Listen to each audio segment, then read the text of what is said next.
like to call tonight's meeting, Tuesday, September 10th, 2024, of the Pittsburg City Commission to order. All rise for the flag salute, please. To the flag of the United States of America and to the republic for which it stands, one nation under God, indivisible, with liberty and justice for all. Reverend Mark Chambers, you come forward, please.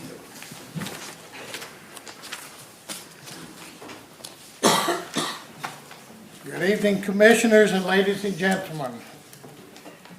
Friends, I want to remind us that this is the eve of that awful and devastating event of terrorism on American soil, September 11, 2001.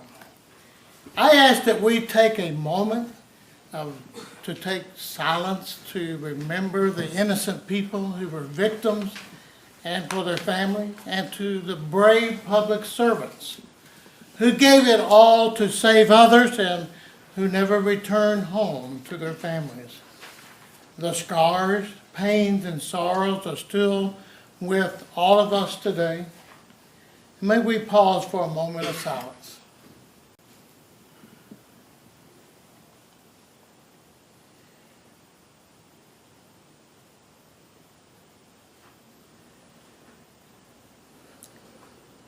Lord, we ask you to hear our prayers for our country and ongoing healing. May we be reunited as one nation. Father, we give thanks for the city of Pittsburg and our elected and appointed leaders and workers. May they and we as citizens promote the best for the welfare for all to live in a safe environment by helping and caring for one another. May peace and harmony surround us all this evening and for this meeting. Bless us all and bless our city. In your holy name we pray. Amen. Thank you. Now, Brooke Powell, come forward, please.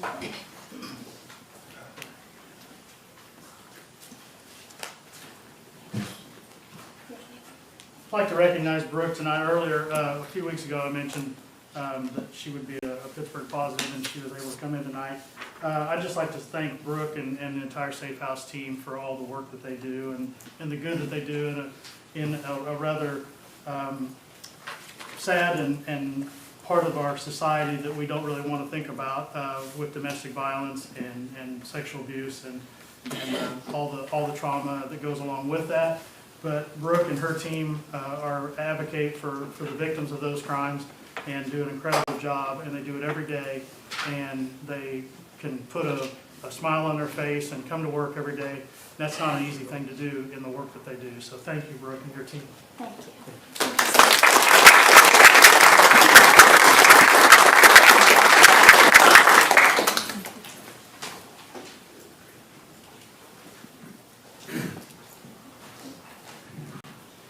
All right, next thing we'd like to do is have a proclamation. I'll go ahead and read this first, and then I'll have Mary Gilpin come forward. From the Office of the Mayor, City of Pittsburg, Kansas, proclamation. Whereas September 17, 2024 marks the 237th anniversary of the drafting of the Constitution of the United States of America by the Constitutional Convention, and whereas it is fitting and proper to accord official recognition to this magnificent document in its memorable anniversary, and to the patriotic celebrations which will commemorate the occasion, and whereas Public Law 915 guarantees the issuing of a proclamation each year of the President of the United States of America designating September 17th through the 23rd as Constitution Week. Now therefore, I, Stu Hite, Mayor of the City of Pittsburg, Kansas, do hereby proclaim the week of September 17th through the 23rd, 2024 as Constitution Week, and ask Constitution Week in Pittsburgh, and ask our citizens to reaffirm the ideals of the framers of the Constitution had in 1787 by vigilantly protecting the freedoms guaranteed to us through the guardian of our identities, of our liberties, remembering that lost rights may never be regained. Mary, would you come forward, please?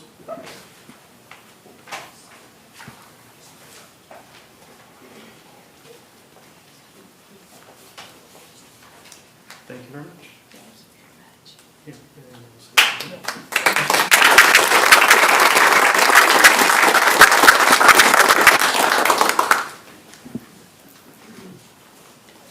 Okay, moving into public input, I'll go ahead and open the meeting for public input. I would like to just say that if you're here to talk about the public hearings for the revenue neutral rate or the proposed 2025 budget, if you'd like to go ahead and just reserve those comments for that time, you'll have a time to speak at those additional hearings. So anybody has any other public input, please come forward at this time.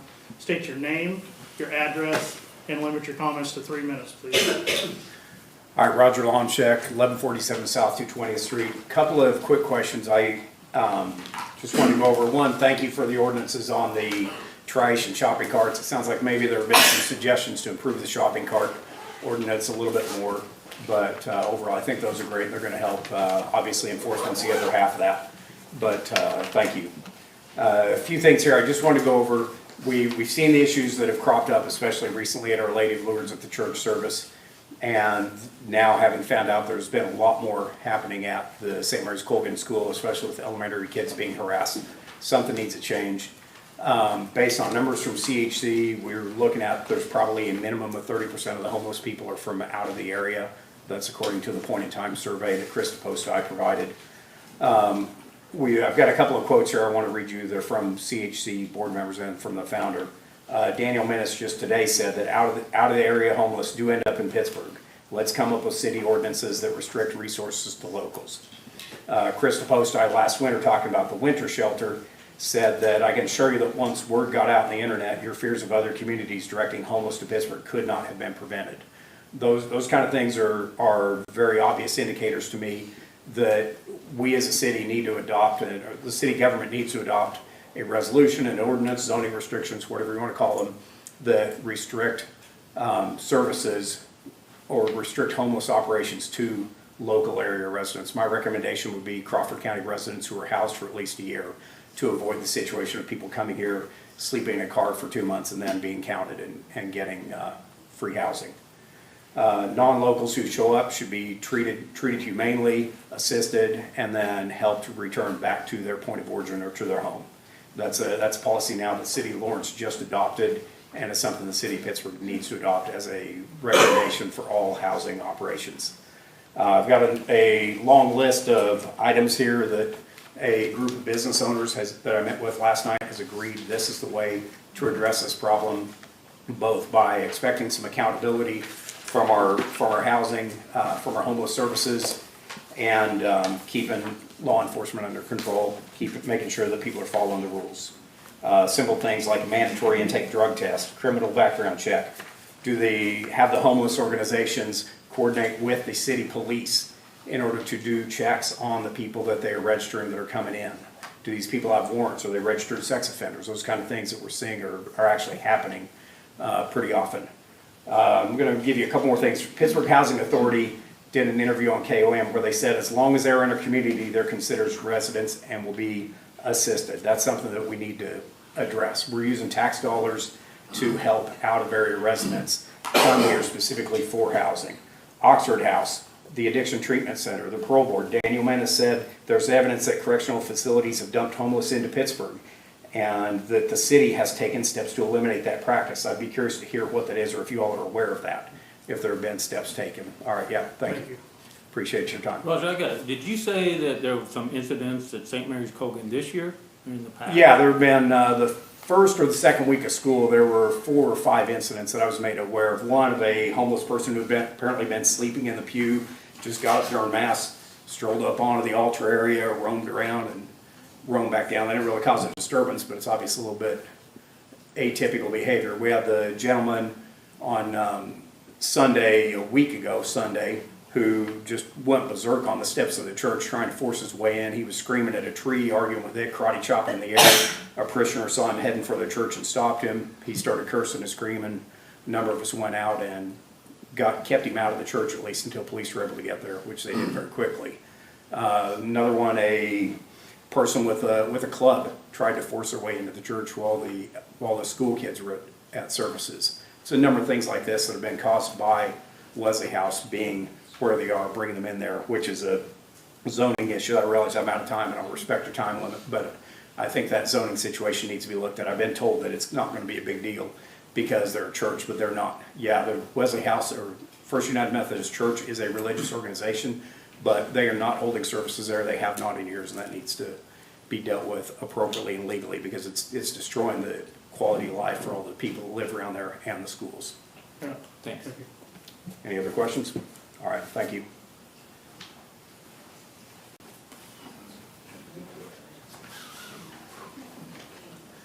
John Lair, North Joplin Street. I just would like to commend the commission on putting this on ordinance 1366 and 1367. It's something that's very much needed, and I hope that you will consider and vote for this. But it's gonna take all the commissioners to do this, and you need to do it. The other thing is, one of the things I wanna say is that I think all of our problems is enforcement. We write these regulations, we write these rules, but if you don't enforce them, we're not gonna do any good. And you know, the thing about it is, everybody has somebody they have to answer to. Just like the city manager, he answers to the commission. The commission answers to the vote getters who vote for them. And it's time you start taking into consideration, by golly, this represent everybody, not just a few people. Thank you.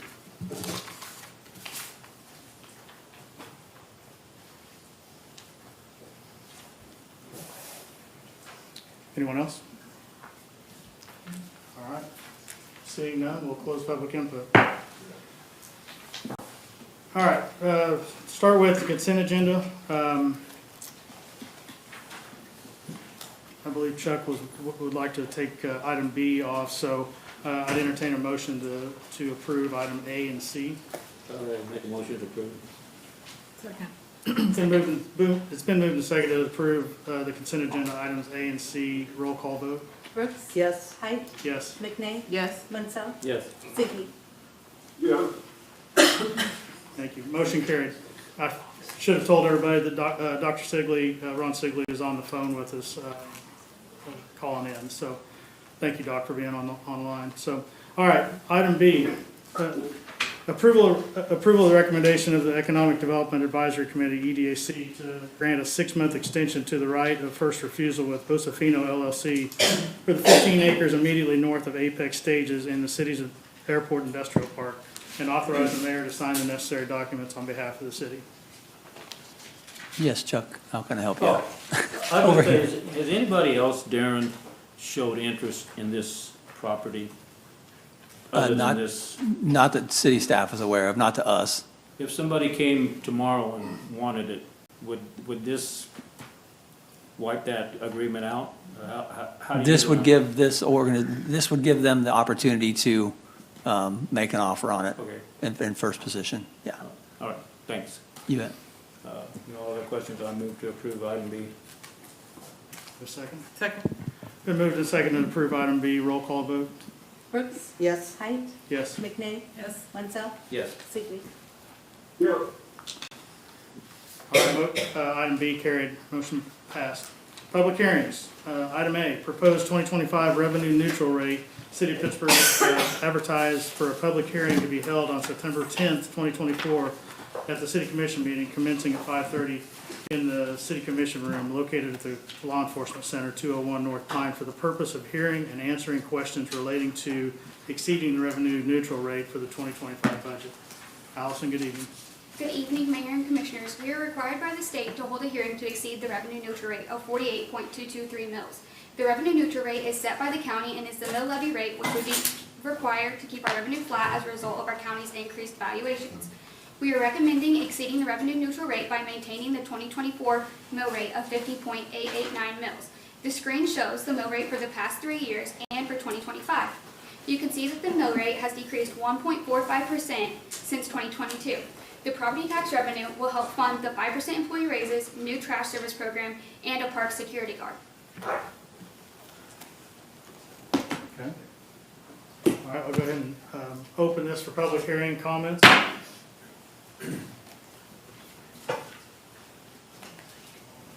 Welcome back, Roger. Welcome back. Thank you very much.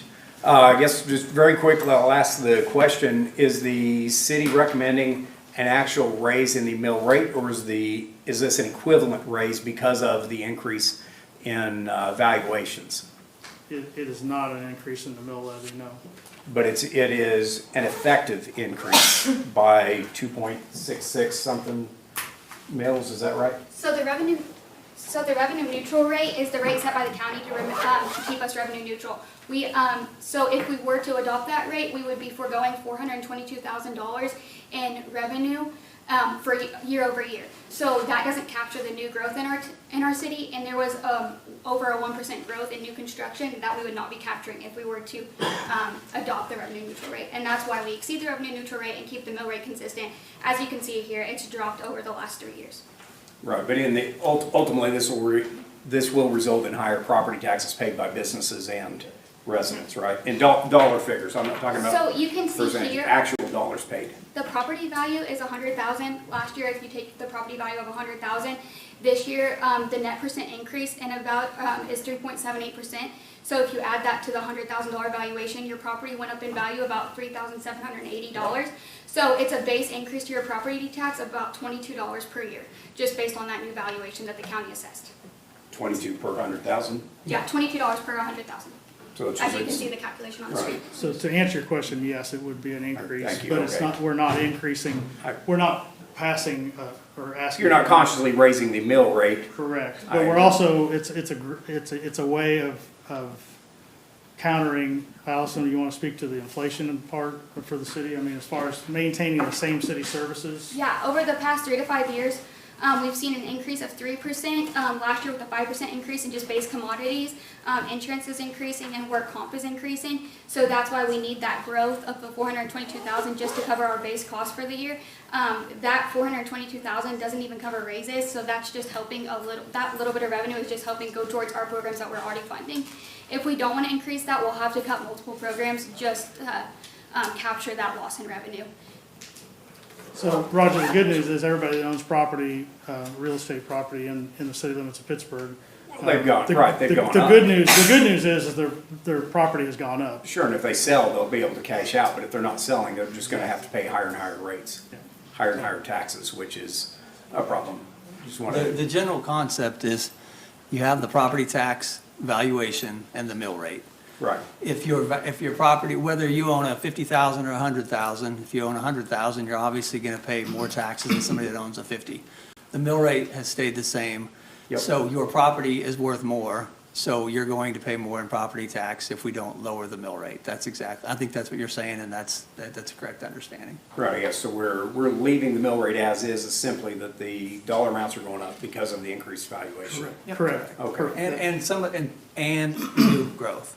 It's a combination, it's not just your property's going up, but your property's going up, but there's also new growth that's coming on as well. Sure, that's coming on with the rolls. And that allows us to keep the mill rate at the same rate and still have enough to overcome the cost of living and everything else that Allison was referring to.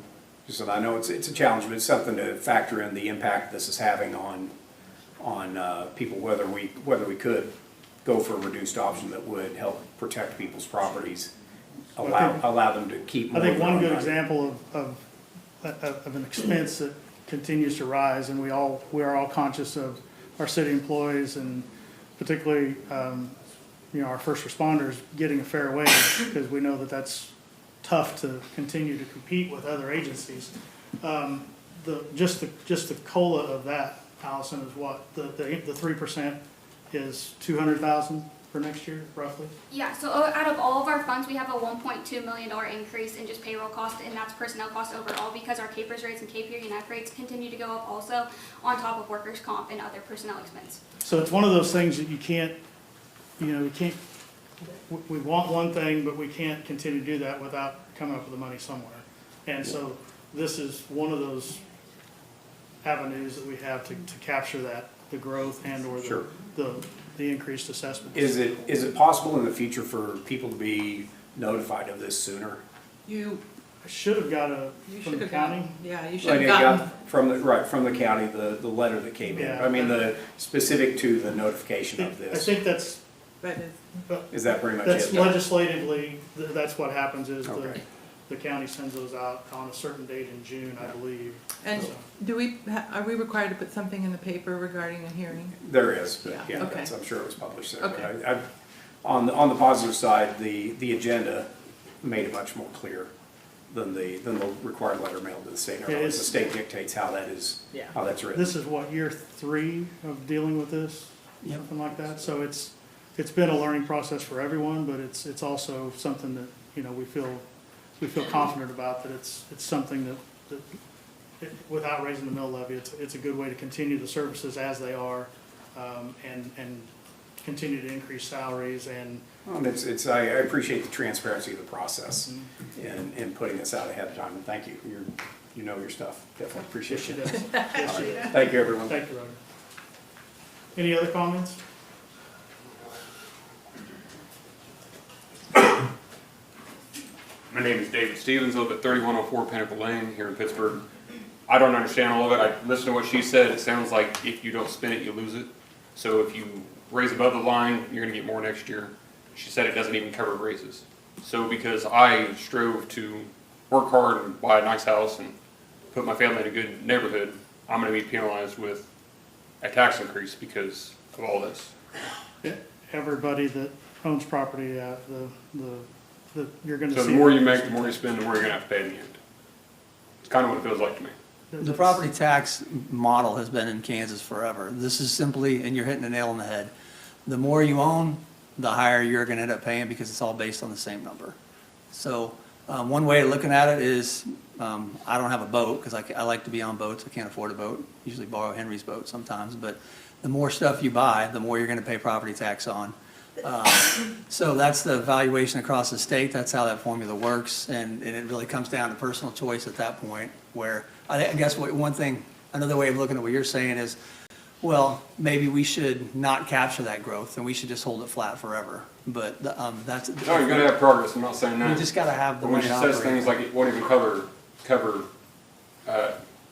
salary increases, is that just for EMTs, for first responders, or for everybody on city It's for board? everyone. Well, just remember, the property tax is one revenue source. So her point is, our job is to put together a structurally balanced budget, and we have a lot of different revenues to do that. We have the sales tax, property tax, we have a lot of fines and court fines and money we get from the state, so it's a balancing act. But the property tax, her point is, if we don't capture the property tax, the raises, once we give them, are there every year after that. That's the new base. So if we have $422,000 from the general fund going to raises, and we have $422,000 coming from this assessed valuation, then we're holding our own. In this case, she's saying, our 5% raises are actually more than the 422. We're obviously gonna use money from other sources to make sure that we're balanced, but it doesn't even, just taking that doesn't even cover the cost. What we could do is come back and say, well, Commission, we need you to not only do the revenue neutral rate, but also add another mill of property tax if we needed to close that gap. We think we run the city about as tightly as we can, where we don't have to do that. We've been very fortunate in the last 13 or 14 years to only raise that 3 times, but that is the other side of it. So while we're proud that we didn't raise the mill rate, we'd like to capture that valuation, and it does put more of a burden on people that own more stuff. Copy that, thank you for your time. Yeah. Anyone else?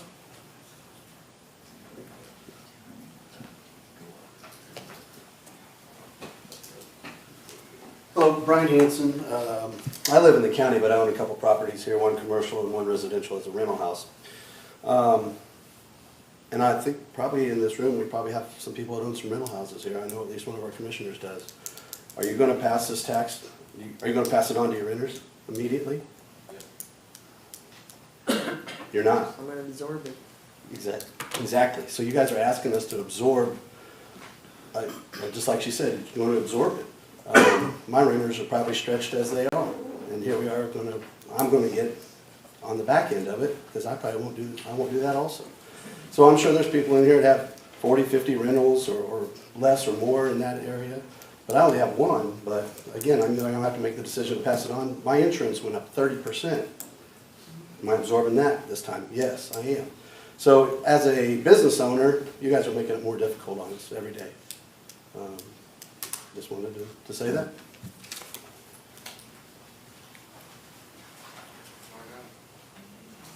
Anyone else?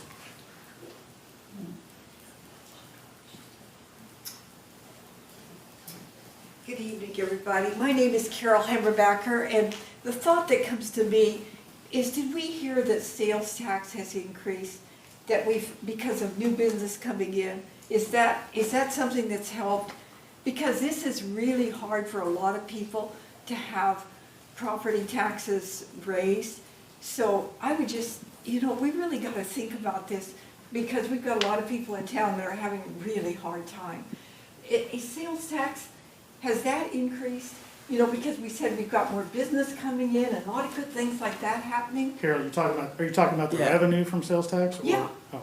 Yeah, the sales tax 2 years ago went up, when I first got here, it went up about, if we were lucky, 0.5% a year. That was about a decade ago. Once the government went through the pandemic and put all the money out there, the couple of trillion, the sales tax went crazy. It was up 10, 15%. As of today, it is now almost completely flattened to the point that it's actually, we're gonna bring in less in sales tax this year than we brought last year. I do think that we're fortunate that we have some new businesses and retail going in, but I think the general trend is that 10% 1 year and 12% the next year was probably an anomaly based on all the money that was in the market, and now things are flattening out.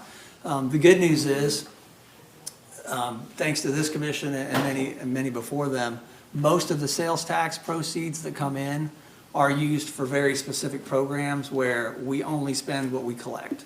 So like streets are paid for with sales tax, so if we only collect $2 million in sales tax 1 year, then we only get to do $2 million in streets. So we've tried to set up the budget so it tracks with that sales tax, so its volatility doesn't necessarily lead to closing fire stations, laying off employees, closing Memorial Auditorium.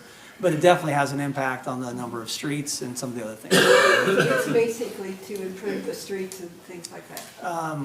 For the most part, we do have the public safety sales tax, which is critical, and I think that pays for some police salaries, not all of them, and training for the fire department and equipment. So there are some very key services, but I think in general, to answer your question, is it has flattened out. It's actually a little below. We're waiting to see how the year finishes, but we're a little bit less in collections than we were last year. But the rates have stayed the same. Thank you. Yeah.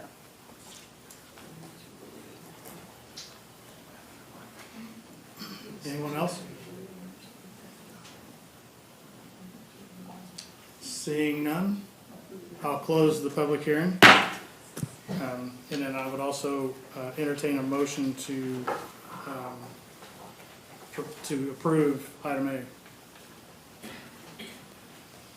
I would move to approve exceeding the revenue neutral rate for the 2025 budget. I think that we worked really hard the last few years to get salaries up so we're competitive. So, we talk about safety a lot, and that's key.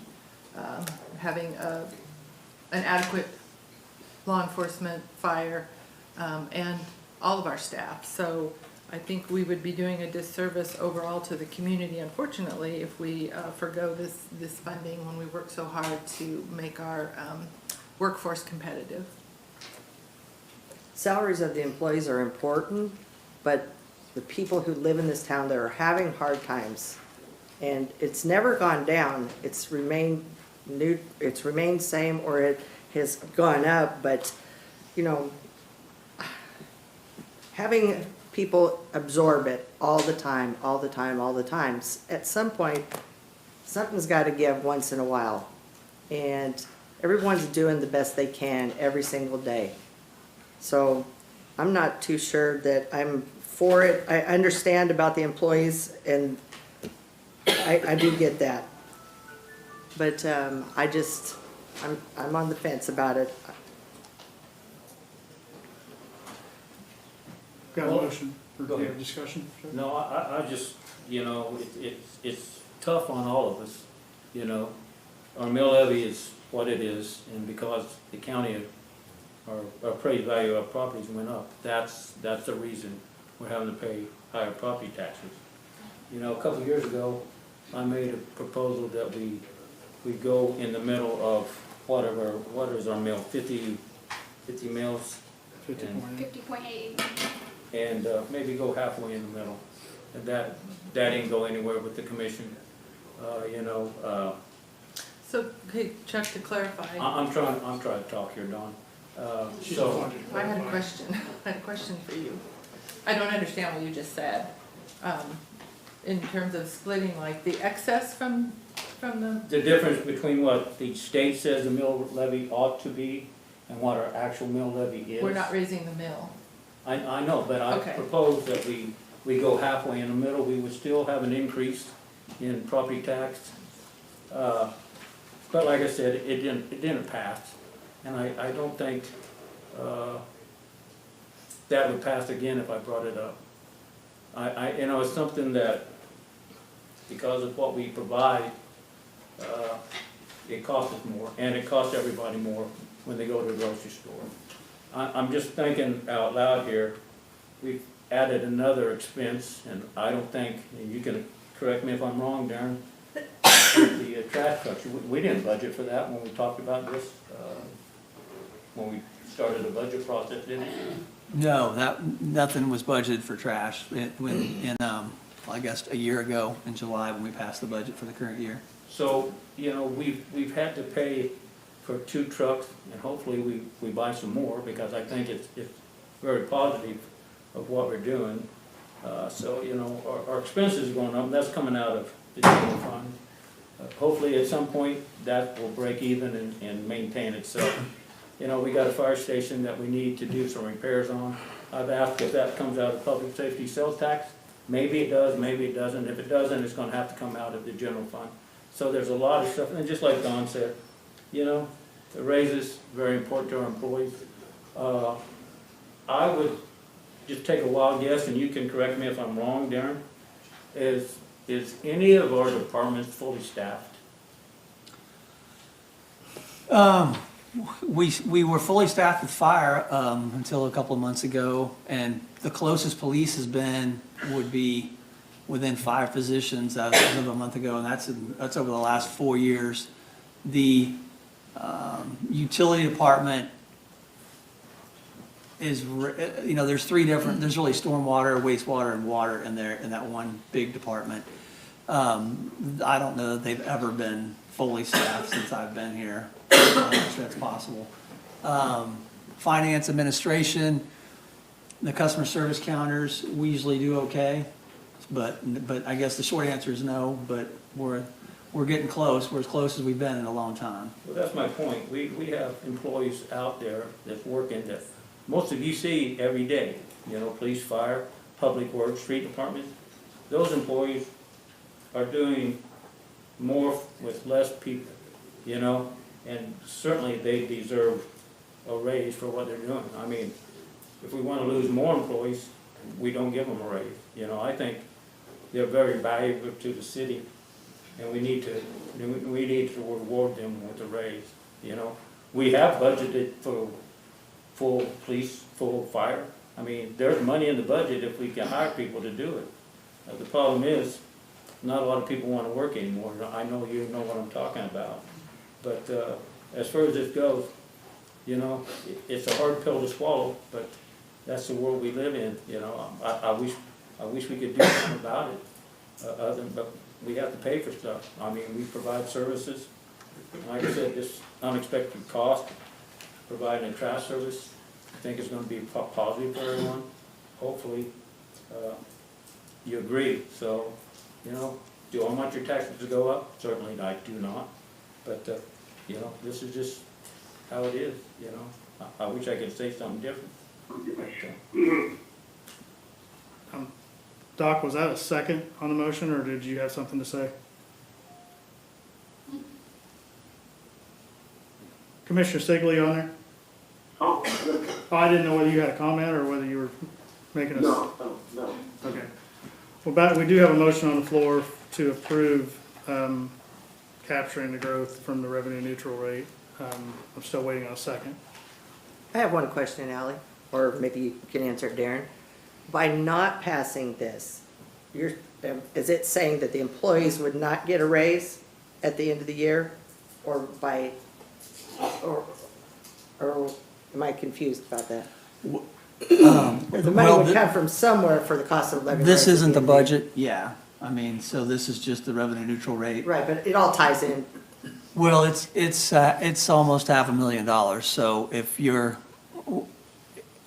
we can do whatever you want to do, but the budget that we submitted is based on this revenue helping make it whole and keep it structurally balanced. Is that fair? That's fair, and if we do not exceed the revenue neutral rate, we are going to look at cutting funding somewhere, and whether that's decreasing our raises that we're giving employees, or cutting that from our parks and rec, or cutting employees that we need to keep our town secure, like park security guard that we're going to hire. This revenue goes towards that, and that's just capturing that little bit of growth. We're trying to keep the mill rate consistent and not increase it on you guys. You can see that it's decreased, and on a $100,000 valuation, that's $22 a year. That's less than $2, or that's about $2 a month on your renters. So I know it's another burden of $20 annually on a $100,000 valuation, but that's about $3,000 in revenue. And we're just trying to keep this consistent, so we don't have to come back in 5 years and say, hey, we need to raise it 3 mills, like we have no reserves left because we didn't capture that growth 5 years ago.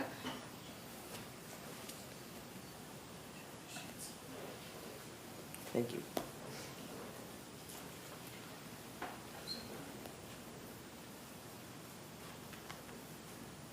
No second? I'll second. Did you say you'd second, Doc? Yes. Okay. We have a motion and a second to capture the growth from the revenue neutral rate. All those in favor, let's do a roll call on that. Brooks, Yes. Height, Yes. McNay, Yes. Munsell, Yes. Sigley. Yes. Okay. Item A passed.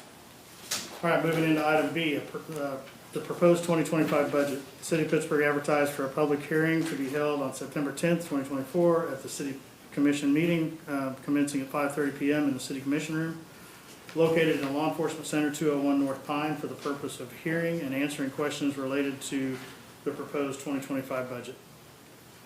Mayor and Commissioners, this budget is consistent with what was presented on May 7th, 2024 during the work session and on July 23rd, 2024.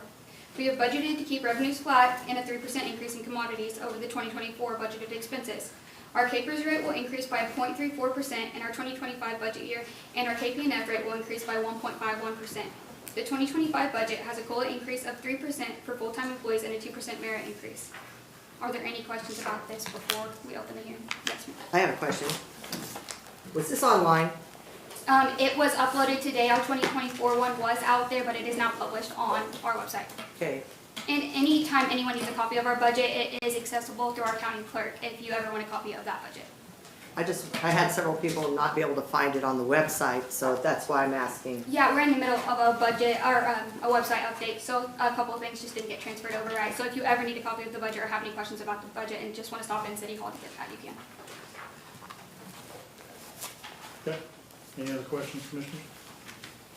All right, I'll open the public hearing for item B for the proposed 2025 budget. Any public input?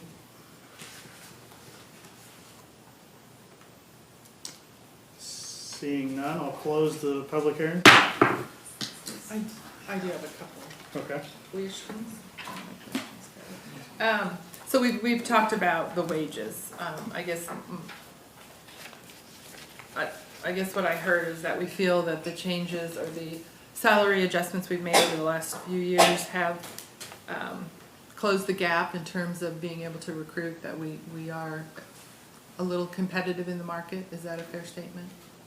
Yeah, absolutely. I think that's the point Chuck was making, and we paid for the wage study, and the wage study told us we were across the board over 10% underpaying.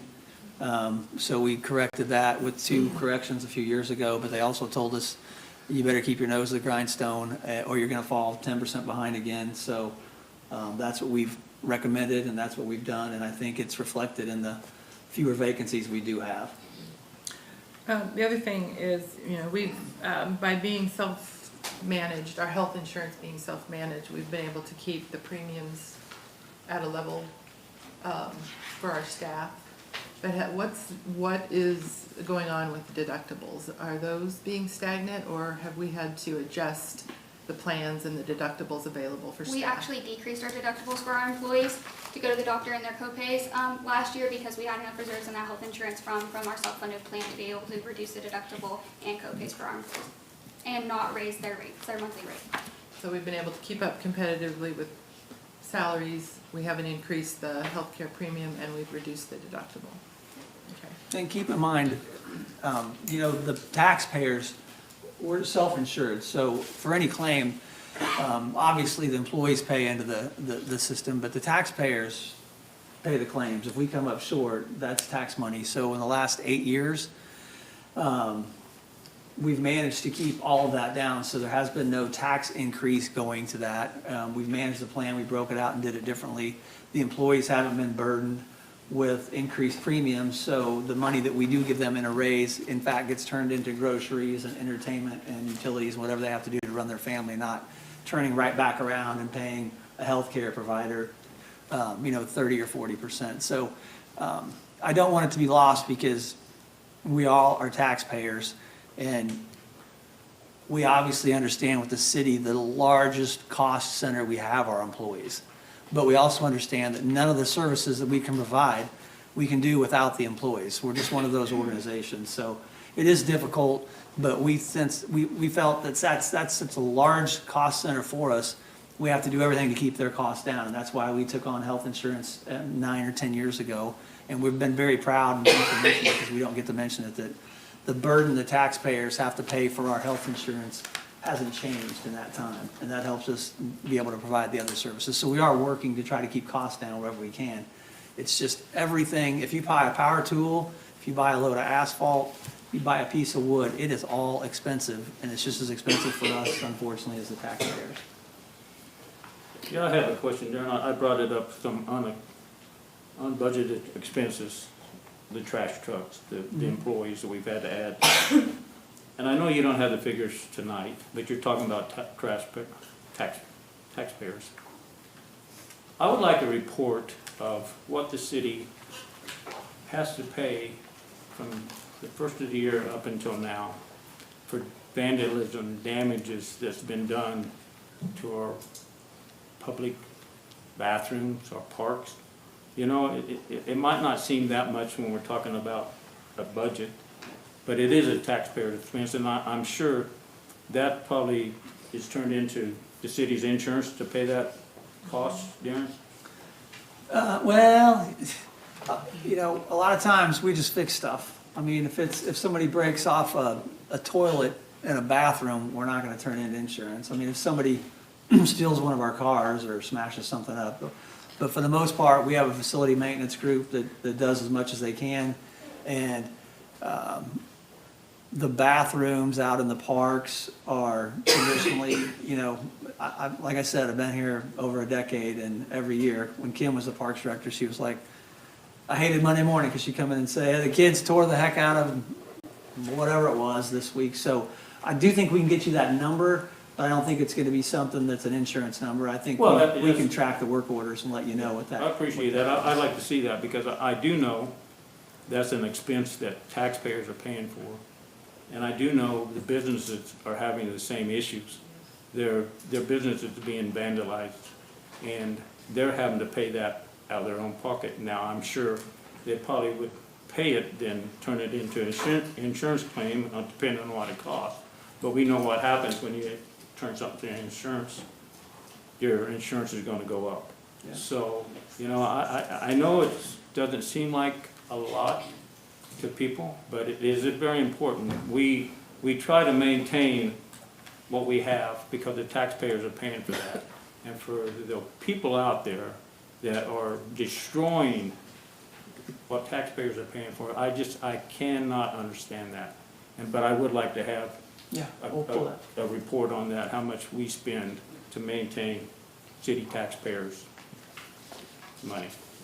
Thank you, Darren. Sure. All right, I'd entertain a motion to approve or disapprove the 2025 budget. I'll make a motion to approve. Have a motion, have a second? Second. Been moved and seconded to approve the 2025 budget. All those in favor, I'll go ahead and do a roll call vote on that as well. Brooks. Yes. Height. Yes. McNay. Yes. Munsell. Yes. Sigler. All right, the 2025 budget is approved. Can we take a pause real quick and just Sure. thank Allison and her team, because it's, 2 years you've been here? But yeah, and I think you can all appreciate how fast she talks, so she's really kicked up things at the city because we have to listen faster, but she's done a great job. Apologize for the document not being online, that was a snafu by all of us, but you're always welcome to come to City Hall and get a hard copy, but they do a great job we're gonna be recommending a new financial management system to make it even better. But thanks, Allison, to you. and Allison, your I can team. only imagine how fast you type. But yes, thank you very much for your hard work and diligent, great stewardship of the money, so. All right, so I believe we had a special presentation scheduled, but I think it got canceled, is that correct? Correct. All right, so we will move into the rest of the agenda. Consider the following.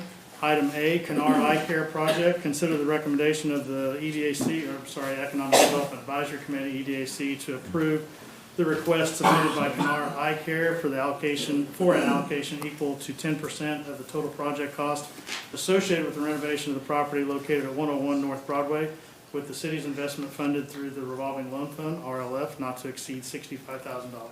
Good evening, Blake. Good evening, Mr. Mayor, city, members of the commission. Proud to bring you an exciting project tonight that the EDAC, the Economic Development Advisory Committee, considered a few weeks ago. As you mentioned, Mr. Mayor, Kannarr Eye Care, which already has a significant presence in Pittsburgh on North Broadway, will be expanding to the downtown area. Major building renovation. They'll be adding doctors, they'll be adding staff members.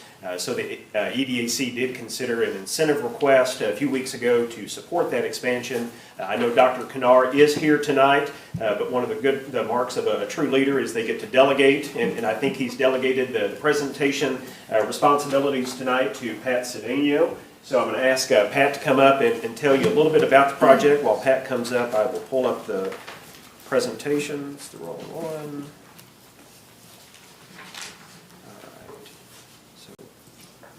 Pat, welcome, and when you're ready to go to the next slide, you can just hit the right arrow key. Thank you. Thank you. Good evening. Thank you for the opportunity to be here, and thank you for consideration of this request. I greatly appreciate it.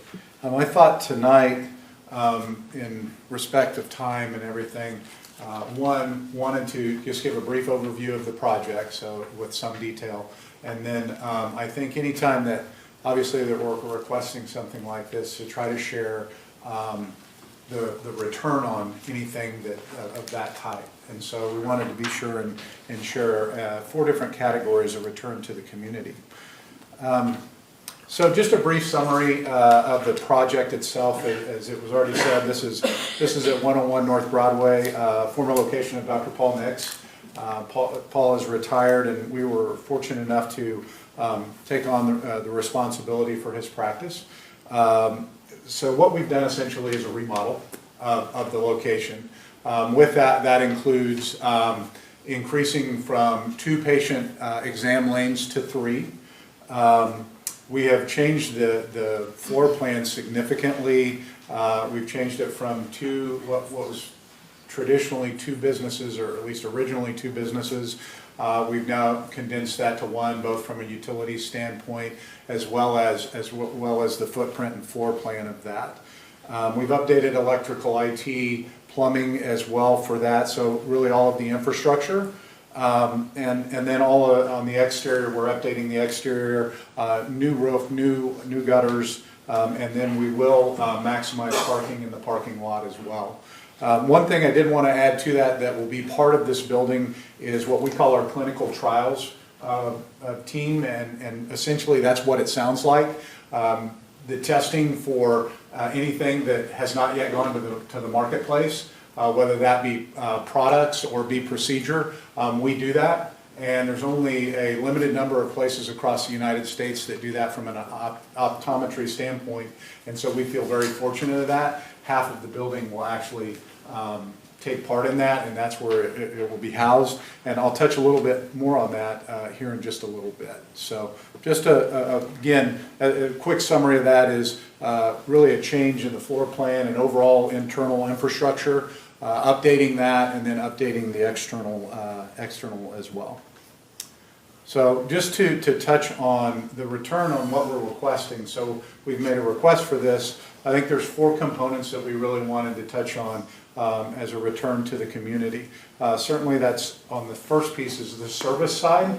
And so really the biggest part of this, if we wanted to just be totally honest and transparent on this, is we're really trying to improve the patient care that we can provide. And a big piece of that is timeliness. the time it takes to get in, just from making an appointment to being able to get in, the time it takes once you're in the office and can get through your exam. And so this creates capacity for us. Significant capacity both by adding this location as well as being able to move the clinical trials there. It increases capacity at our current location as well, so those wait times are reduced.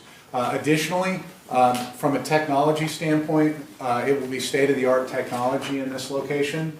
Along with, we try to focus not only on the technology side, which will make it more efficient, and integrate information so the doctors don't have to wait for that. It will be readily available to them to, again, move that through more timely. The other piece is from a testing capability. So when, as a patient, you come in, we want to make sure that we are able to provide the most up-to-date tests to be able to, again, provide the best care possible. And in fact, we just recently started a dry eye test that we were the first optometry clinic in Kansas to have that test. And so we're very proud of that. And that, again, is part of what we're going to be able to provide with this new location. It allows us to expand that.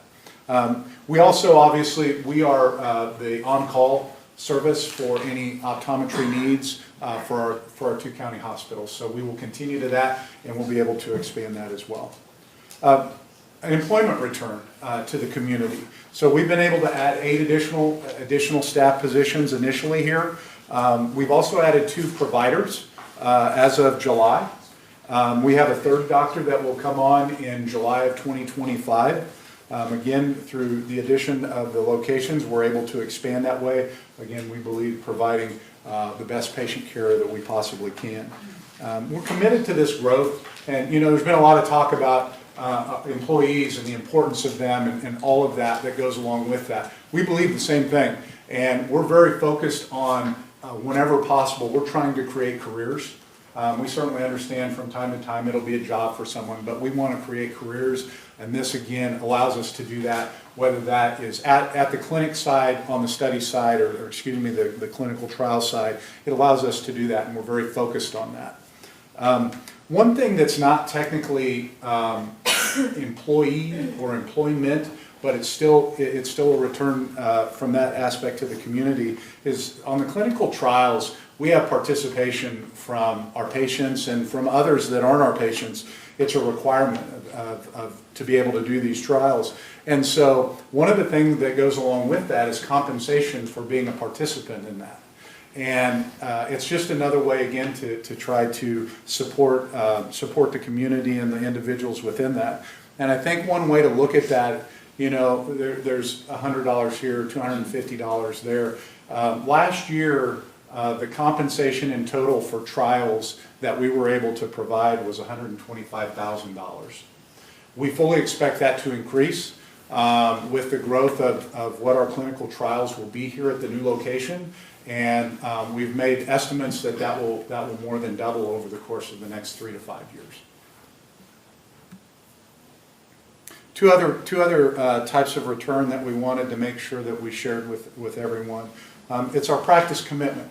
And so our practice commitment and return to the community is really focused on Pittsburgh's our home.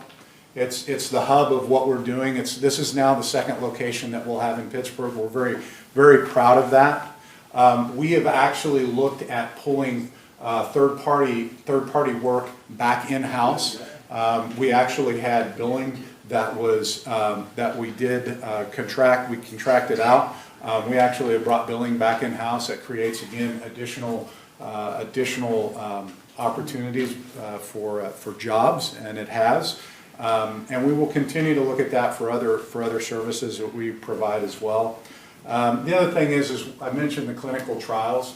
In order to do that, in order to move that, it's very not only time consuming, it's very stringent requirements that the sponsors from the different trials require. So if you want to move from one location to another, it takes a great deal of effort and time, and we've seen that in this process. And so we're committed to keeping that here.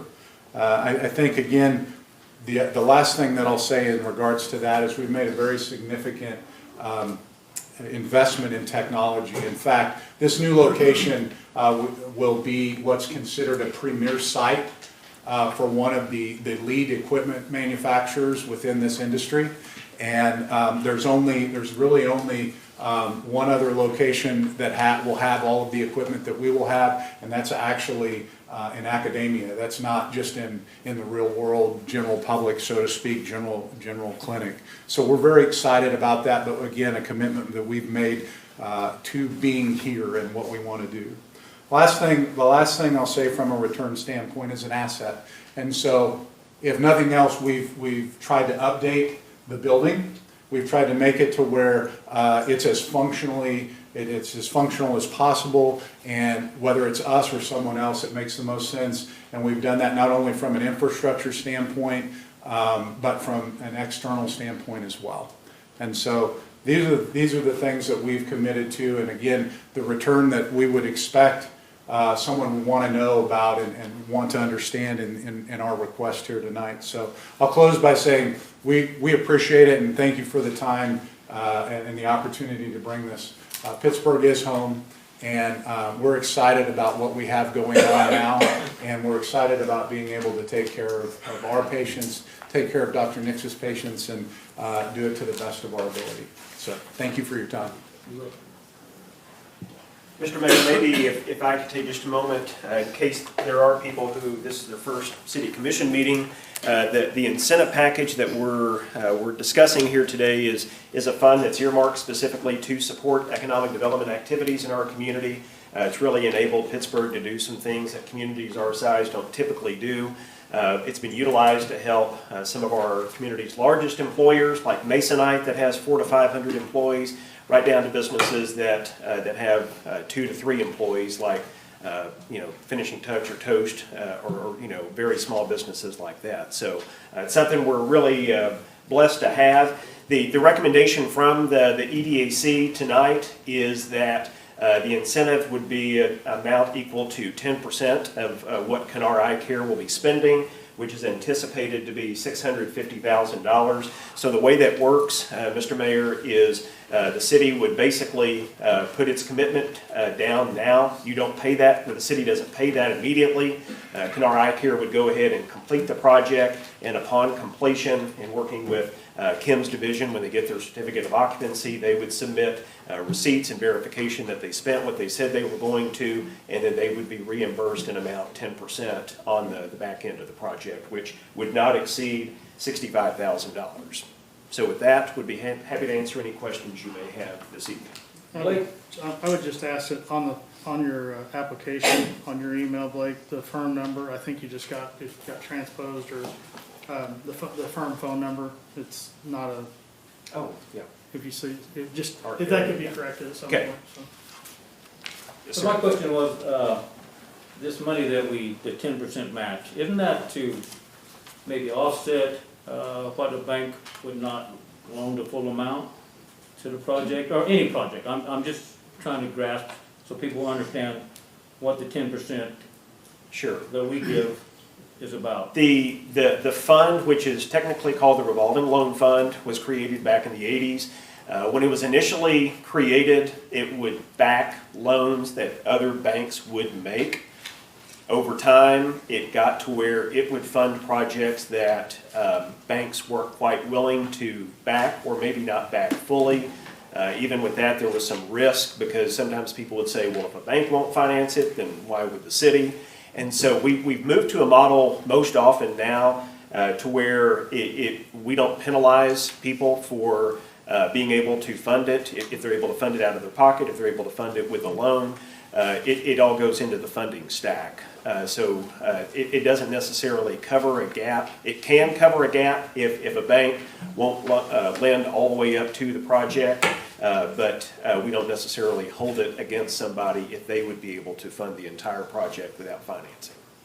Well, could we not get in a little bit of trouble if the bank was not willing to loan that kind of money to the project?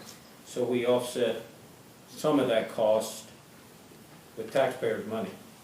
Have we ever got into a position where the city or the taxpayers have taken a loss from the decisions we made? I'm not gonna spell it out, but we loan this money in good faith that it's going to be, and I'm not talking about this project, I'm just talking about the whole idea of revolving loan fund. Sure. And sometimes, most recently, we've loaned money to a project that is out of business now. So, you know. This would not be a loan. Huh? This would not be a loan. This would, not be a loan. yeah. But we'll talk about that a little bit on down the line. So. And this is last payment. I mean, everything else is paid, we're the last one. So if they run into trouble in the middle of their project, we would know before any expenditures were issued. Correct.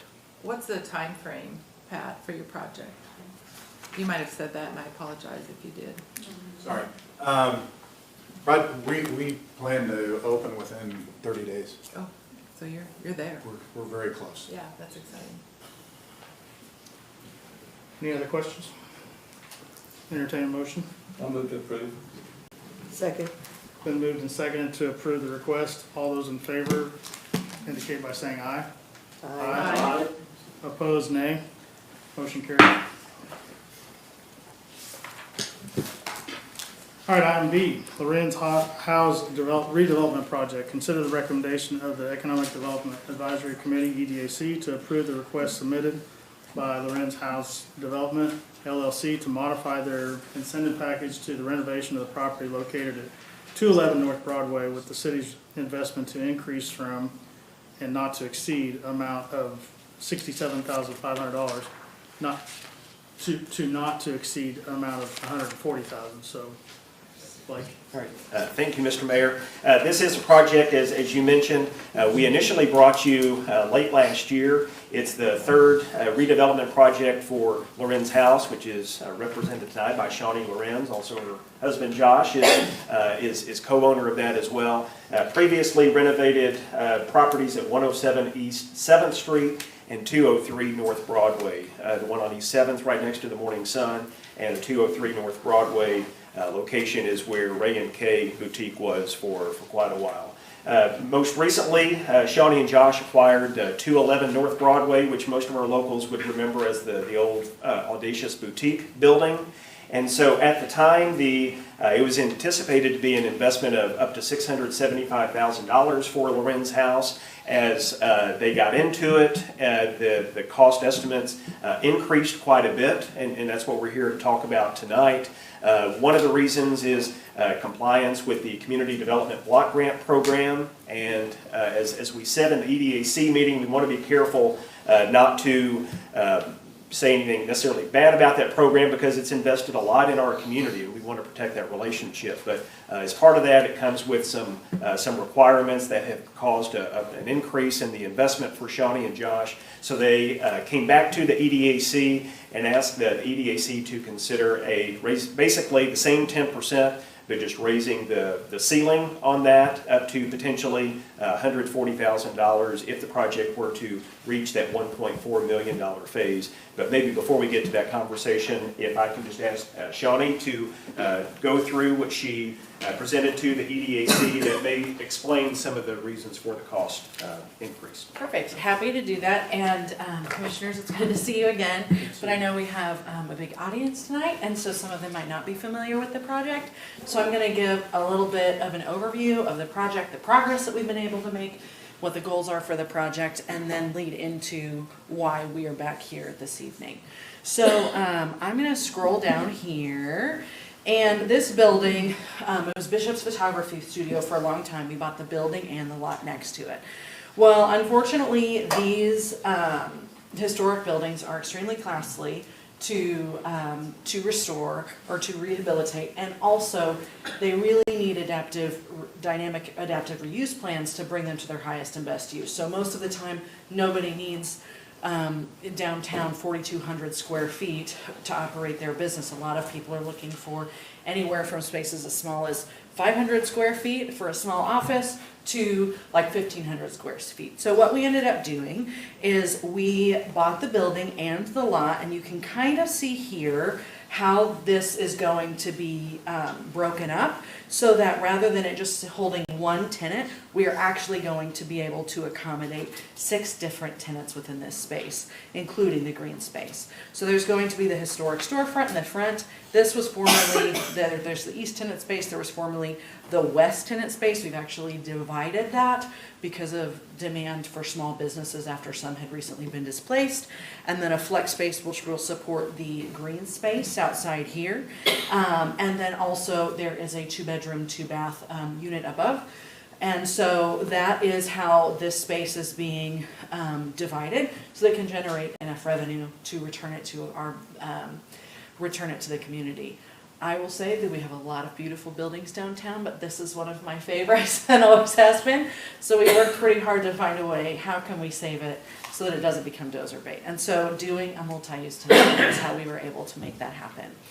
We closed on the building at the very end of last November, and we had honestly hoped, I would have hoped that we could have given birth to this baby before I gave birth to this one, but it is not in the cards this time. Our timeline has drug on a little bit because we have had a lot of processes that we have had to go through to for a variety of reasons. One of them is we are seeing, my husband and I have about $1 billion worth of pre-construction and construction built experience, not just within Lorenz Haus, but within our careers within the construction industry. Typically, our estimates and our connections within the industry have allowed us to complete projects swiftly and at a really competitive price point. Unfortunately, it is the Wild West right now when it comes to the economy, the costs that we're paying from vendors, from subcontractors. We had generated estimates, and our estimates are usually really close. We got preliminary estimates last year before we presented to the EDAC, and we were thinking we would be under $700,000, about $675,000. Unfortunately, from when we had those preliminary bids to when we signed contracts about 6 months later, we had bids double and triple. So we had electrical bids, we'll just keep it neutral. We had some bids across various scopes that initially came in at $65,000. The same vendor bid at 6 months later, and now they're at $120,000. We had another was at $75,000. They came back with a $220,000 bid. These price hikes are intense, and especially because we, you know, I like to say we are the opposite of a big developer. It is my husband and I, and we are a normal family on a normal income. And so that means that I had to work a little bit harder. So we pursued grant opportunities. We have worked really hard on doing that. And some other opportunities that would bring, for instance, we got the building listed on the historic register so that we could preserve the building, which is very important, and have it listed because we think it's important within the state, but also so that we can realize tax credits that we could therefore go and sell to be able to apply money back to the project. And so we knew, I've got actually a little, and there's the green space here. You can kind of see it'll have turf, and there'll be beautiful like openings, so all of these side offices and spaces have room, you know, to get natural light in the building and great planting. Let me see. So here, you kind of, it's counterintuitive a little bit, but you start at the bottom. So we bought it in November. January did some demolition, or in December. In January and February had to do some essential structural work to keep it from the facade from falling into the street, which we can all agree is important. March and April, we worked really hard to pursue the CDBG grant project, or to pursue a CDBG grant. CDBG grants come from the Kansas Department of Commerce. It's also tied to federal money. It is an incredible grant program. It is also an incredible feat that I can only imagine is similar to getting a bucket full of unicorn tears. And you know, it's a very long process to be able to get them everything that they needed. Just an example is on the lot, since it was a vacant lot, we had to send letters to over a dozen Native American tribes to ensure that it was not a burial ground. We had to study the pigeons that were there to prove that we weren't displacing protected pigeons. So, but we did it. We jumped through the hoops, and and the city worked with us wonderfully on that, and because they won't give the money to private citizens. So we're so grateful for the collaboration with the city. And so we were able to secure those monies. However, also we've had to rephase the project because there are a lot of stipulations on what labor can cost when it is a CDBG project. We have to do prevailing wage, or the Davis Bacon, and I love bacon a lot, but Davis Bacon, we have a difficult relationship. It's really expensive, and it's really hard to get bid participation. Right now, subcontractors, they used to scramble for prevailing wage jobs. Now, like I said, it's the Wild West. They can name their price, they can run it up 2 or 3 times, and they don't have to do all of the certified payroll, all of the administration requirements, and these things that are required to get these, so that they can get these prevailing wage jobs. And so, all of these things are adding up, and so our costs have gone up quite a bit. And so much so that our family has done a lot of thinking. Like I said, we are just normal people, and so we thought, wow, these costs are really getting higher than what we anticipated. But I think the value in what we see this space can be from what it was, and the risk of falling in and another building that our community could lose. And also the way like this green space is going to offer, event space, live music. We're going to partner with the city to offer, events that build community and engage people with their neighbors. We think that's really important. And so we're putting our money where our mouth is a little bit, and we're hanging tough to make this project happen. There are a lot of things right now in the world in general and in our community. I think that times are hard and people are feeling the pinch. And I think our goal, along with so many others, it doesn't make us special at all, but with so many others in our community, is to hang tough and lean in to what you think is the best thing, not just for yourself, but for the people around you. And to, in this instance, we're putting our money where our mouth is, and we're trying to teach our kids, you don't quit. If you believe in something and you can make it work, let's do it. So that's where we're at right now with this project. We know we have never come back to the EDAC to raise our request.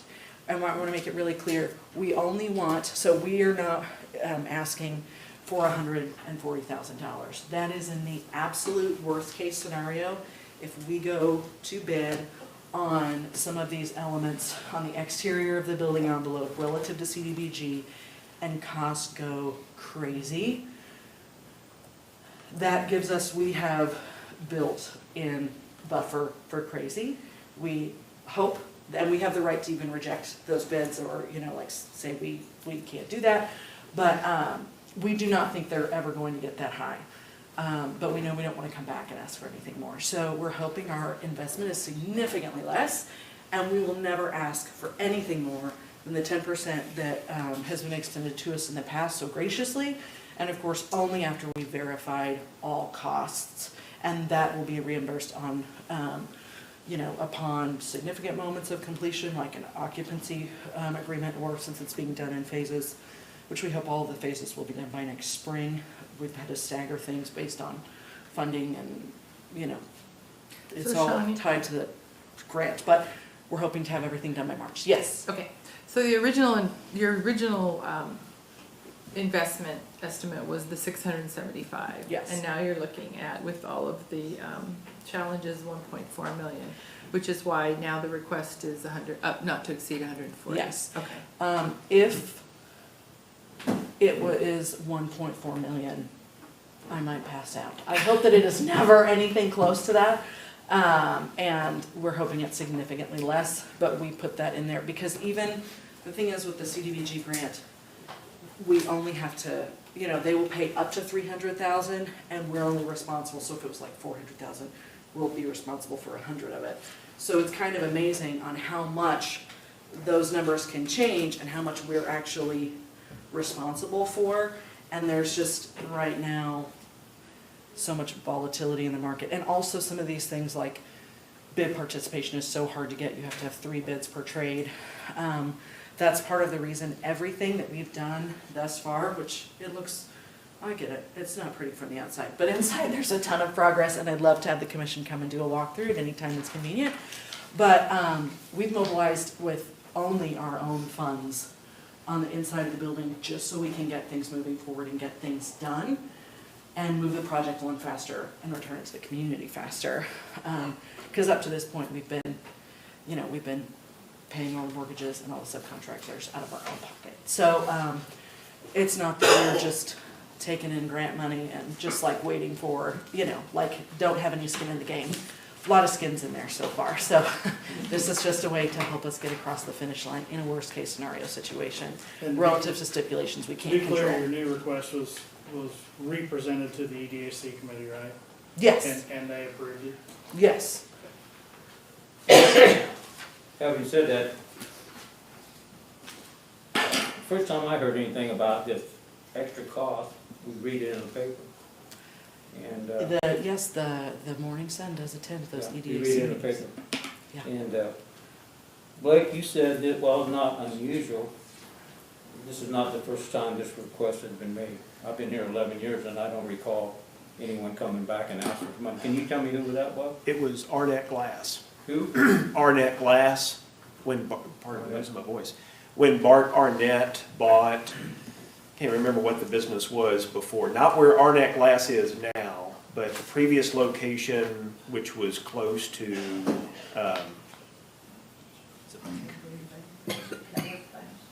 yeah, Arnett Glass had to come back a second time. So and the 1.4, we don't know if it's gonna cost 1.4 million, we don't know if it's gonna be less. You asked for 1.4. So literally 1.4 is an absolute worst case scenario, but we're not gonna come in and say, well, it was approved for, 140,000. No, it will only be 10% of whatever cost is incurred there. So it won't necessarily be like, if we come in and we're at $1 million, we're not gonna ask for that additional, 40,000, we'll say just 100,000. And then that will be applied to the loan after we have secured all of the gap financing and things necessary, because some of these things only pay out on the back end. And so, they're reimbursements, So so. this, whatever the 10% is, that's That's taxpayer. what- yeah. That's taxpayer money. And that's our common practice at the Yeah. moment. Yes. Yeah. Very similar with the Kannarr Eye Care project we just considered. Yeah, this And is- just for my own curiosity, because I was like, oh, Blake, we're talking about the budget. I said, is this something that taxpayers are gonna pick up on? Is this gonna be charged to taxpayers? And it's funds that are specific for this use, right? They're only can be used for this purpose. So it's not that we're asking for extra money and, everyone's taxes are gonna go But up. the 10% match is taxpayer money that you don't have to pay back. Correct. Right. Listen, can I say something? I know there's one precedent in the past, but this sets a precedent for everybody, every Johnny Langley comes in to get a loan from the EDAC, then they come back for more money. This is 100%, as I look at it, almost 100% projected, the stated cost. I'll leave it with that. So Blake or Sean, either one, did the receiving the grant cause some of this because of the conditions spelled out within the grant? Can you I think that's explain that a part little of bit, the prevailing wage? I think that's a tricky question to answer on my part, because we are grateful for the grant monies that have been allotted to this project. There are certain things that have been illuminated that we were unfamiliar or unaware of when at the time of application, but we're very grateful for the opportunity of having been able to earn that grant. Sure, I'm not trying Yeah. to get you to be critical of the grant. I'm just But saying there are the also- grant stipulations are, They are Very quite stringent. significant, yes. And also there are unforeseen conditions, especially a lot of structural issues, that are extremely costly to amend. And we're not willing to put other people at risk to cut corners. And so we bit the bullet and paid for those structural repairs, but they're very expensive, yes. And Dr. Sigler, I appreciate your comments, and I think one of the things maybe we need to consider is that this isn't the first time that the Lorenzes have come to us. They do have a proven record of completing their projects, completing them with high quality. So if this was like the first time someone came to us, I would probably share what I hear is concern in terms of coming back for additional funding. And I would say rightfully so. I hope, and we hope to do a lot more of these projects, and there will be other things in place and certain things that we will forego so that this does not occur again. So the 300,000, that's non-repayable loan also? So the $300,000 is a grant from Kansas. It's federal money and it goes through the Department of Commerce. That money it goes out directly to the contractors. However, in addition to paying prevailing wage, there are a lot of administrative things they have to do, federal hoops they have to jump through. There are all of these new identification processes and registrations that they have to do that are atypical. So literally I've said, hey, we would love your bid when the time comes for the next phase of this project.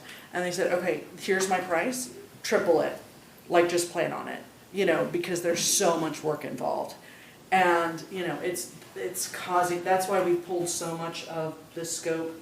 Originally there would have been 16 master format divisions or trade groups that would have had to have 3 bids per trade. We have done everything we could to pull everything but 4 of them and put them on our shoulders so that it doesn't take us a year and a half just to bid the job. But that goes to the contractors, you're telling me, so you don't have to Yes, pay and that. none of our fee, none of that is paid by the city, none of it's paid by the grant, none of it's paid by anyone, and really The our taxpayer fee, paying it, 300,000, yeah. and our fee goes back to pay the mortgage on the building because it's taken so much longer. So it's not something that we are lining our pockets with, we are keeping the machine going. I just questioned the 1.4 million, why isn't it 1.3 million? Because you got 300,000 And taxpayers. if I Go can, for it, yeah, go for it. that's a good question, Commissioner, and it was something that the EDAC has discussed before, because we have a number of projects that come before the EDAC that also get other sources of funding, whether it's grants, maybe they have other private investors locally that are a part of that. And so the EDAC had a conversation not long ago about, do you take that out of the total investment? And their conclusion at that time was, the funding stack is the funding stack. When someone comes to us and says it's going to cost this, that the EDAC doesn't penalize them if they do get grants or have other funding streams that are supporting that project. So this recommendation would be consistent with what the EDAC has recommended in the past. And it's an estimate. I It's mean, an it's a estimate. budget, Yes. so if it comes in less, then we have Correct. a lower response. Correct. And I was a little concerned to run the estimate, worst case scenario, and present it, because I would think the same thing. So, but that's why I just want to urge you, no one wants to save a penny more than I do, which will reduce the amount of that EDAC repayment at the end of the project. And all of those costs, I'm a meticulous record keeper, so everything will be verified by city staff to make sure it's a legitimate cost. And there are all of the receipts and variances necessary to prove that before anything, is ever reimbursed. Okay. All right, any other questions or discussion? All right, I'd entertain a motion. I move to approve. Second. Been moved and seconded to approve the request from Lorenz Haus, item B. All those in favor say aye. Aye. Opposed, nay? Yes. Okay, I would ask motion carried. that, we don't set a precedent here by, I think you open the doors now. Anybody that wants money the first time, they can come back and ask for money again. I think you ought to have it nailed down a little bit better than this project. And, like I said, it's nothing to do with this project, but we have loaned money, citizens, taxpayers' money to businesses that had all these grand schemes and plans, and they fell through. So, we have to be answer to the taxpayer, just like you said, so. Absolutely, absolutely. Point Thank well you, taken. Commissioner, and we'd love to have you all for a tour at any time so you can see the progress in Johnny, person. thank you and your husband for investing in the community. Happy to do it. Thank you so On much. a third problem. Thank you. All right, item C, ordinance number G 1366, consider approval of ordinance G 1366, creating section 54-77 of the Pittsburg City Code to prohibit the removal and possession of shopping carts removed from the premises of local businesses, establishments without prior written authorization, and setting penalties for such authorized removal. Good evening, Kim. Good evening, Mayor, Commissioners. I'd be happy to answer any questions, but the general consensus of this is really to prevent the increase in operating cost to our local businesses that provide shopping carts to their guests, making sure that those aren't leaving their property and being found throughout town. We are finding that those shopping carts are being left some property, whether someone got groceries and went to their apartment building and left it out front, or if they're pushing it throughout town, holding their belongings, whatever the reason may be. We're just trying to keep the city clean, and in an effort to join the trash prevention game here, we are really trying to clean up the city of Pittsburgh and make sure that we're taking care of our local businesses as well. Kim, I Yes. applaud the fact that the city cares. Why can't we make these businesses care that their carts are leaving their property and they just don't care after it leaves the property? Well, I think Why? we do have some businesses, you've got Aldi's that charges a little bit. I believe Dollar Tree has the pole where you can't go out the door. I think there are some retailers that are trying to help with this. It is a pretty big cost. I think the average cost is $250 to $500 per cart. So when you think of that, that's a pretty big burden on the business. But maybe hiring someone to monitor the parking lot to watch for carts 24 hours a day would be pretty tough. I'm not really sure. I can't speak to that for the business standpoint, but I do think, and I hope, and I will encourage the businesses to post and reference, if this is approved this evening, the Pittsburgh City Code, and to not remove those carts from the property. I think that will help, hopefully. Have a motion? Well, I just, it's why we have to have an ordinance for stealing a shopping cart, that's against the law. We have an expense that the city incurs, that are going to incur, and we have been doing it, that these stolen shopping carts end up on our city streets and our city neighborhoods, basically drives the property value down to the neighborhoods where most of this is happening.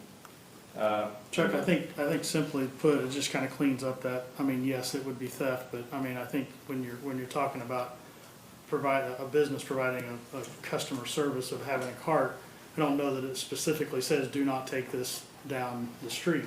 So this is just giving law enforcement and or codes an opportunity to clean this up.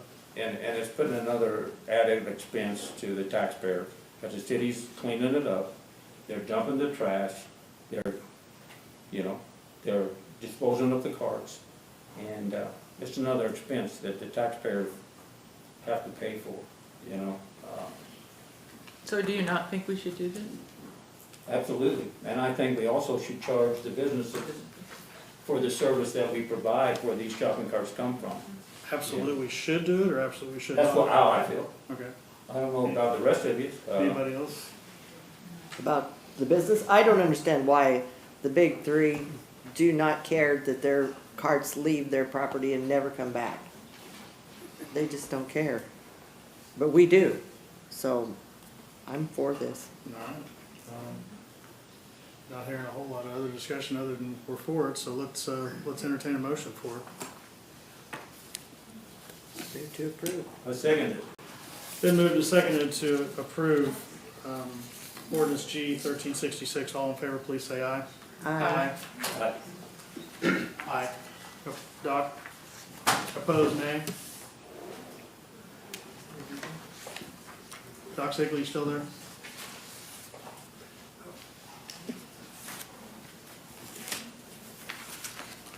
Doc, you still on there?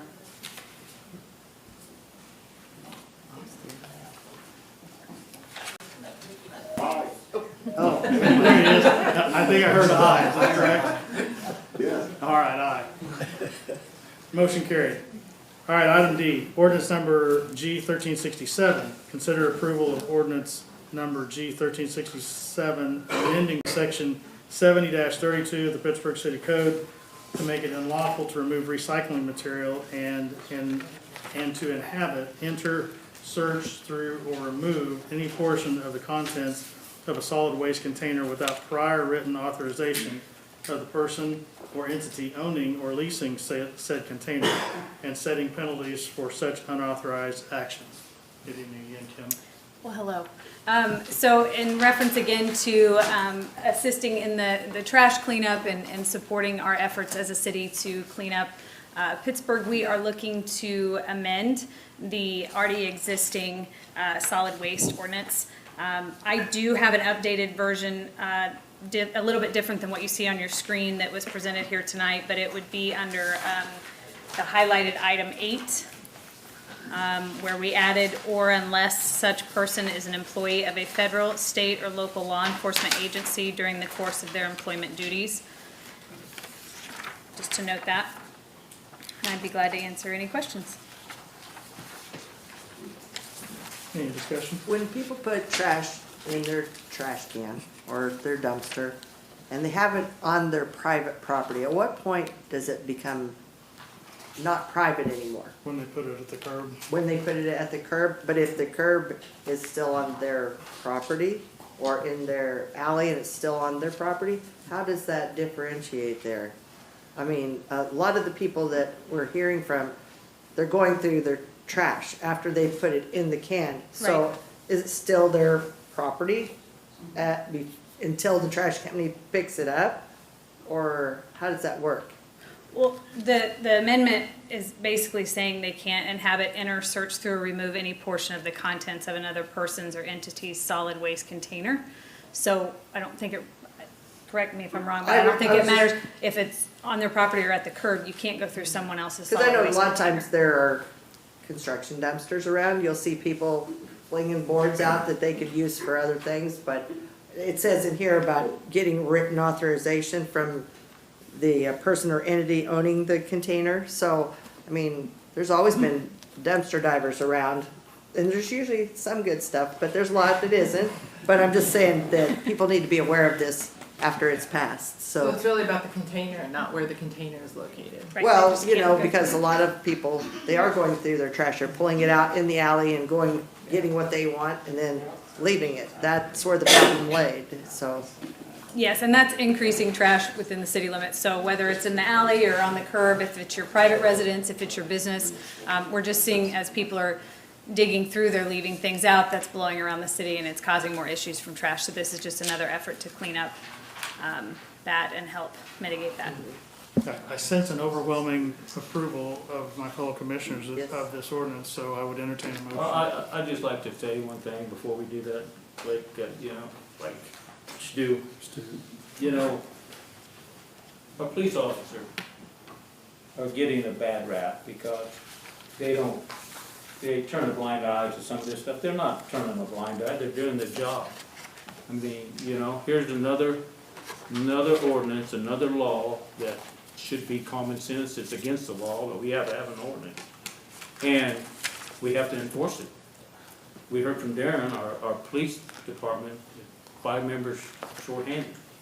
So we're dealing with issues at a place that we feed them that's unsafe to be in the area, so the police are there quite often. Now the police are asked to, when they see a shopping cart, somebody pushing a shopping cart now, it's another violation, so we've asked the police to do this. And normally, when I've seen police talking to some of these people that are in violation of the shopping cart, if we pass this ordinance, there's 2 police officers talking to them. So we're shorthanded enough, so now our citizens are unsafe because our police officers are having to spend a lot of time dealing with things that they shouldn't be dealing with. You know, I just want to give credit to the police officers. They're doing their job. They're doing what they're asked to do. They can't control what the court does. like I said, it's an ordinance, we should be writing tickets. What that means, I don't know what the fine's gonna be. We have an ordinance for illegally parked vehicle. That's against the law. You can drive anywhere and see illegally parked vehicle. We have an ordinance against parking, constructing trailers on streets without up to a vehicle. I go by it every day. It's still sitting there. So, you know, it's good to have these ordinances for the city, the citizens of Pittsburgh. It's hard to enforce them all, you know, because we're shorthanded with our police officers, our code enforcement people. They're all busy doing something. So I just want to defend our city employees when they get a bad rap from the citizens that they're not doing the job. We have a motion to approve. Move to approve? Second. Been moved and seconded to approve ordinance, I believe it's G 1367. All those in favor say aye. Aye. Opposed, nay. Motion carried. All right, non-agenda reports and requests. Darren, I think you said you had something about a CMB. I'm not the only one that has this, so you're gonna make me read it. All right, let's see how good of a reader I am. Yeah, we have one CMB license. We ask that you consider the approval of the 2024 cereal malt beverage license application submitted by Raj Patel with the Pit Hookah Lounge located at 2707 C North Broadway, and authorize the city clerk to issue the licenses. Yeah, where? It's a new business? It's the hookah, yeah, I mean, Okay. Is it next to Lotus? Is that? is it next to Lotus? I'm at, like, you're a hookah smoke, I don't know. Yeah, Tammy, where's the hookah lounge? It's on like 25th and Broadway. 2707 North Broadway. Okay. But yeah, it took a while to get the license, and they're opening, like tomorrow, so that's why it's under non-agenda. Apologize for that, but we're trying to accommodate him. So moved. Second. Been moved and seconded to approve the last minute CMB license under non-agenda request. All those in favor say aye. Aye. Opposed, nay. Motion carried. At the start of the meeting, we were handed this proposal. Is this something that we want to look at and maybe discuss in the next commission meeting, some of the thoughts that's on here, or? I'm definitely not, I haven't even looked at it today because I'm trying to take notes, but yeah, I mean, we'll review it. Any questions you have, we're always looking for recommendations, but, you know, there's a couple things brought up earlier if we wanted to revisit it. Out of everything I wrote down, a lot of it, I don't know that there's really, that the whole non-local should be sent home. I mean, there's a lot to unpack there over the course of a meeting. I understand where Lawrence is, and I understand, I guess where I'm a little hesitant is there's agencies out there that dole out their services to people. I don't know, I'd have to defer to Henry and the state. I don't know the city's ability to pass a resolution saying that you have to be from here to get those services. So that one, I just put a circle around because I probably don't understand it well enough to say anything, but I didn't want to not respond to Roger. The Kim, PHA, the Pittsburgh Housing Authority is something we're very familiar with. Those are federal dollars.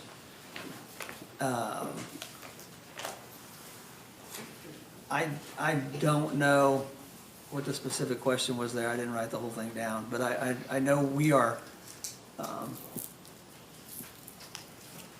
there's only so many of those to go around, and we're required to give them out. I think the idea was if somebody came from another part of the country to Pittsburgh and was using a voucher, could we deny that because they're not from Pittsburgh? And that is definitely not how that program works. That is a federal program with federal dollars, and if a woman or a man with 5 kids is running from a bad situation in another state and they decide to come here, we can't deny them that because they're not from Kansas, I think. And if I'm getting 2 head shakes, I'm on the right track on that one. But I completely understand the concept, and to Mr. Lair, who I have all the respect in the world for, all problems are enforcement. There's somebody in this town right now exceeding the speed limit. Hopefully it's not my son in his truck, but it's happening. There is always a violation of something. That's why we have the 55 sworn. It's why we have the extra code officer that you all gave us in the budget, because we're going to always try to do that. But, you know, we've come up with a red tag this year. We've come up with a lot of things to increase enforcement.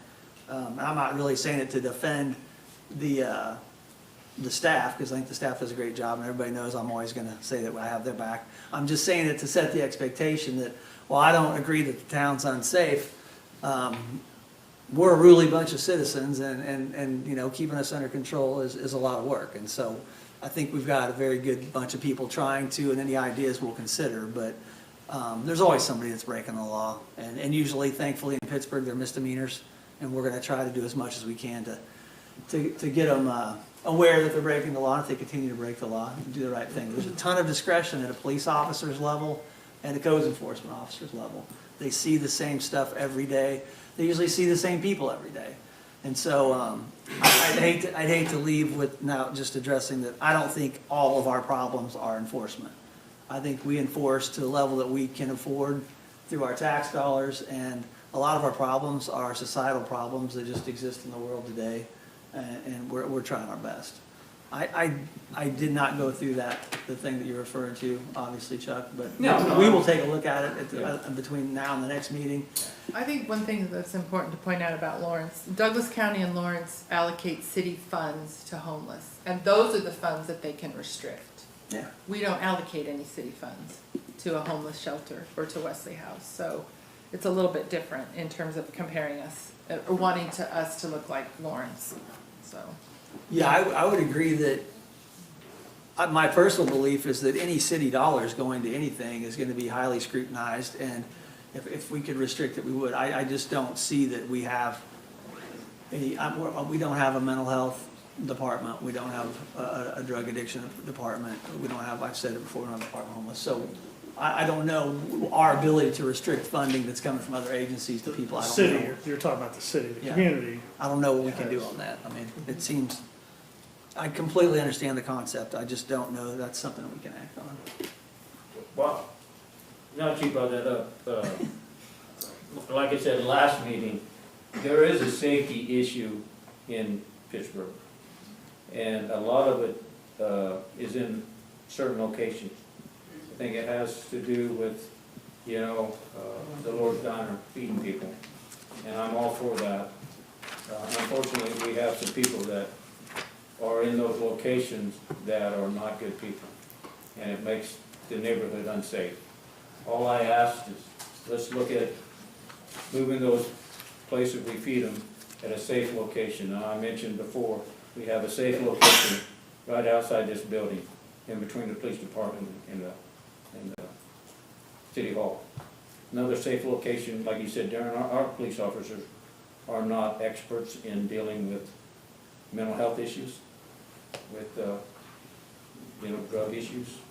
But we do have two places that pride themselves on, that's the work they do, community health, Clark County mental health.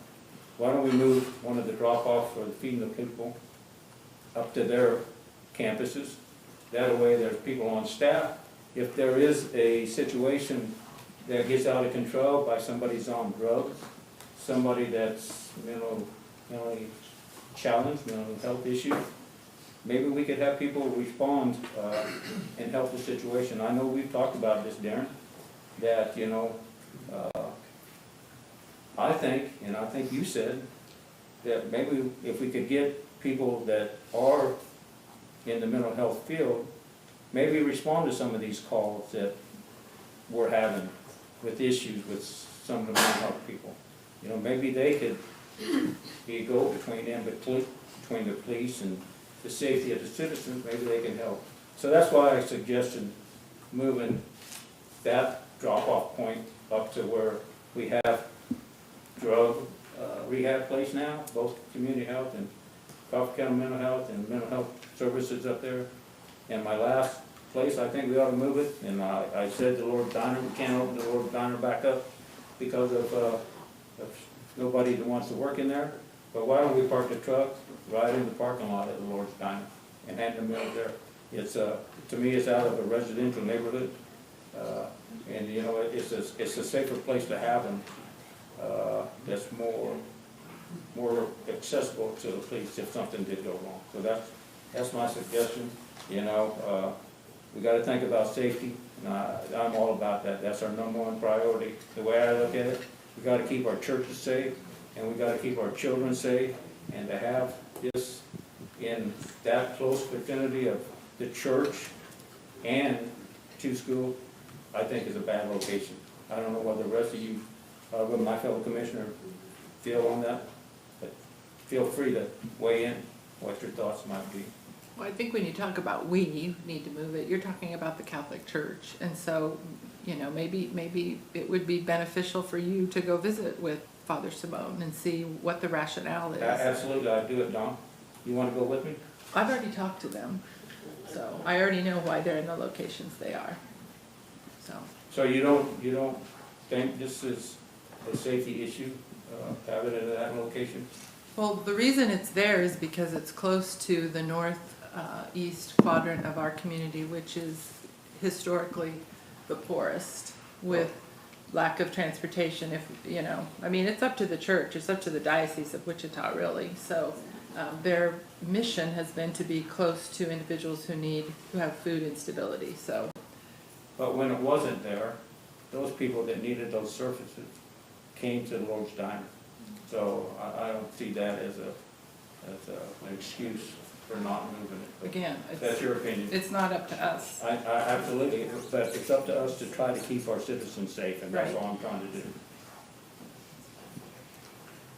Yeah, I Anything mean, else? those are good points. I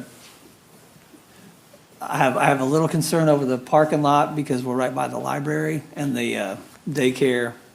I think it's CCAP, but I guess in the end, it's going to be, we don't currently have it at a city location, so us weighing in as a governing body and a staff on where it should be until somebody asks us is kind of like me, you know, telling one of the candidates what they ought to talk about tonight on the debate. It's just not really in our wheelhouse, but it is a real concern, and I guarantee you, I don't have a day goes by that somebody doesn't talk about it, because location is everything, but the question is always, if everybody says not in my backyard, where does it go? And we don't have the power to tell anybody where it goes. So we're kind of at the mercy of people trying to work it out. And I know there's a lot of people working on that, but I don't know that I would offer up the city's parking lot right between the library and the daycare center as one of the places to start. But I'll do whatever you guys want to do. It's not up to us. I know, that's my point, is I work for the 5 of you and all the 20,000. I want it to be as safe as we can, but some of these decisions aren't ours to make. And the more we talk about it, we can maybe influence it, but I'm trying to influence those decisions to happen, Chuck, I can tell you that, but. I know you are, Darren, and, you know, I know we're all concerned with people less fortunate than us and what we can do for them, but I think the people that are forgotten, in my opinion, might not be yours or the rest of my commissioners, are the people that live in that neighborhood that have to deal with unsafe issues. I've walked those neighborhoods, I've knocked on those doors, I've talked to people without husbands, widow women, older women, and they're scared. They have stuff stolen from their house, their property. They have no voice. I'm their voice. You know, I've talked to businesses, and the times starting to change, and unfortunately for the businesses, it's going to get dark around 5 o'clock. And I've talked to businesses that are in fear of the safety of their employees, and they walk their employees out to their parking lot. So that's my concern, you know, safety, and I know your main concern is safety also, Darren.